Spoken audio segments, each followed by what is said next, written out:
How to deal with imposter syndrome and insecurities on YouTube. The way to deal with imposter syndrome, there's two things. One, only talk about things that you know what you're talking about, right? If I didn't have an answer for this question, I wouldn't fake it. This is it. Don't fake it till you make it. If I didn't have an answer to this question, I would say, I don't know, man. You know, if you ask me, does crying obsidian emit light? Like, I don't know. And I could go look that up and then find an answer. Just made a mistake there. Right? So if you don't have an answer to a question, don't pretend like you know what you're talking about when you don't know what you're talking about, because you'll feel like a fake and people will know. They'll know that you're faking it too. So that's one. If you don't know, say you don't know. Then you won't have as much imposter syndrome.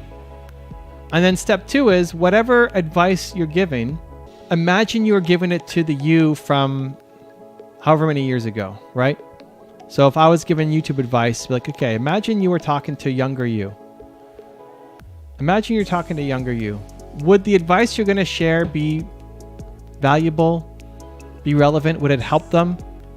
You know? And if it's yes, then it will help other people too. So just believe in that. So you don't focus on getting, you know, 1 million views on your video or something. Just think about, would this help me from a year ago, 2 years ago, 5 years ago? Yes, great. Do it. Put it up.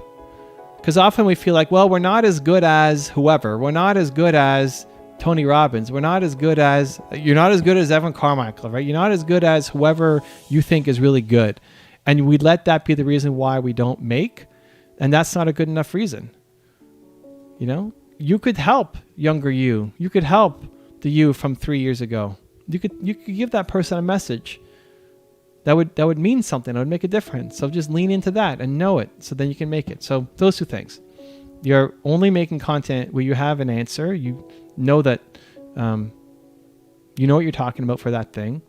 And then imagine you're talking to younger you. And listen, this is something that I struggled with.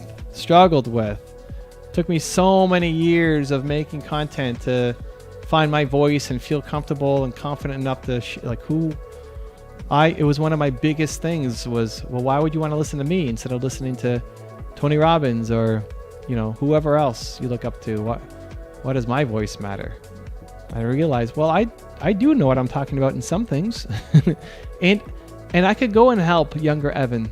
You know, I could have a lot of confidence in helping. And so knowing that there are so many people who are basically the same as younger Evan, they need my message, and I'm not putting it out there because I'm too afraid of being judged or having imposter syndrome, right? It's not a good enough reason.